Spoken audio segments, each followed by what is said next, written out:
So, today I want to tell you about this absolutely extraordinary story of dedication. It's about two missionary nurses, Perry Siboro and Leries Sitorus, who built an entire life on a 15-year promise of service. And let me tell you, their journey is just packed with hardship, love, and things that, well, you could only describe as miracles.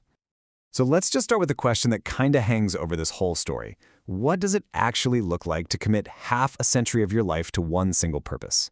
For Perry and Leries, it was a life that honestly most of us can barely even wrap our heads around. All right, let's dive in.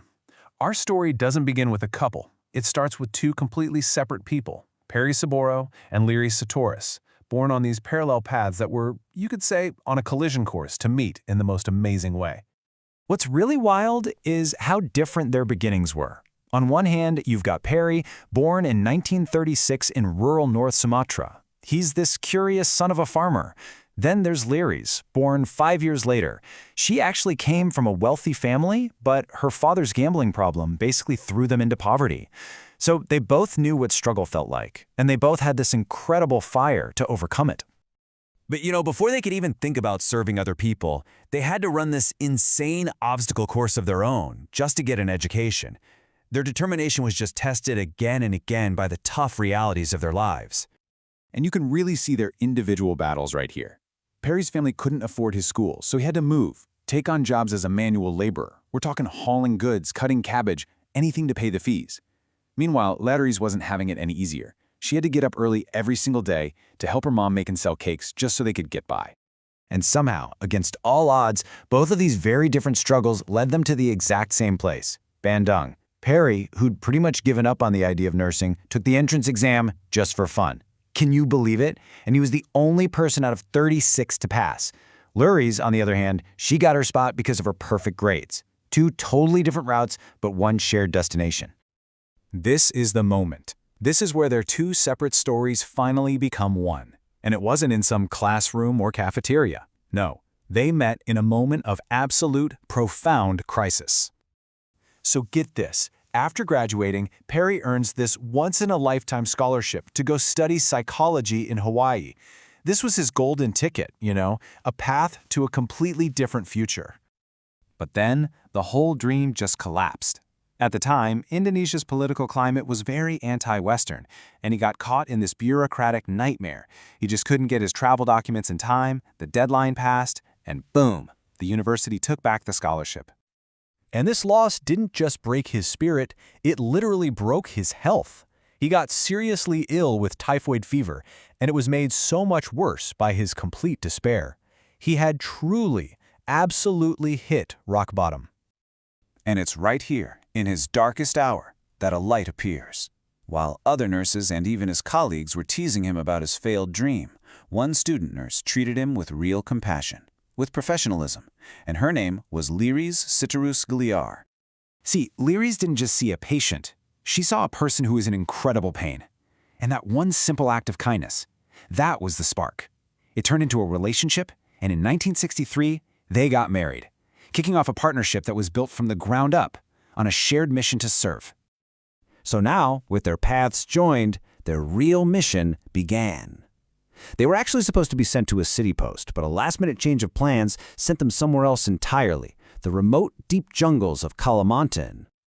Their new home was a village called Seju, a place so isolated it didn't even have electricity. It was a world away from everything they knew. And their job? To reopen a clinic that had been shut down for ages, serving a community that was, frankly, deeply suspicious of outsiders and steeped in superstition. Okay, now I want you to really imagine this. You're in this remote village, and you're faced with an impossible situation. A woman has been in labor for over 14 hours. It's a life-or-death emergency, and you are the only help for miles and miles. What do you do? This is exactly what Perry was up against. It was a breech birth, but way worse. The baby's hand was actually protruding. The mother was fading in and out of consciousness, there was no doctor, no surgical equipment, and he was surrounded by the woman's family who were wary and armed. With zero other options, Perry just acted. He pushed the baby's tiny arm back inside the womb. Then he reached in and manually rotated the baby a full 180 degrees into the right position. But the baby was born lifeless. So what did he do? He put his own mouth over the baby's and sucked the fluid and blood from its lungs. And then, a cry. The baby started to breathe. Against every single odd, both the mother and the child survived. This one event was the turning point. It was the miracle that earned them the unwavering trust of the entire community from that day forward.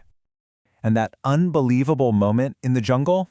Well, that was really just the beginning. Their work in Kalimantan laid the foundation for an entire lifetime of service that went so far beyond any single mission. So after 6 years there, they actually left the official mission to open their own private clinic. This gave them the freedom they needed to serve the community on their own terms, to decide who needed help the most and how to blend their faith with their work. And this new chapter wasn't some short-term thing. No, this was a commitment that would go on to span more than 50 years. Their impact was just immense. I mean, they didn't just run clinics. Over the decades, they helped build schools and establish churches. They ran free charity clinics for the poor, and they mentored whole communities in health, faith, and education. I think this quote from Perry just captures their whole philosophy perfectly. For them, commitment didn't have an expiration date. As long as they had strength in their bodies, they felt they had a duty to serve. So we come all the way back to that first question. What does a 50-year commitment look like? For Perry and Leries, it looked like a life of just saying yes. Yes to hardship, yes to service, and yes to each other. Their commitment was their answer. So the only question left is, what will ours be?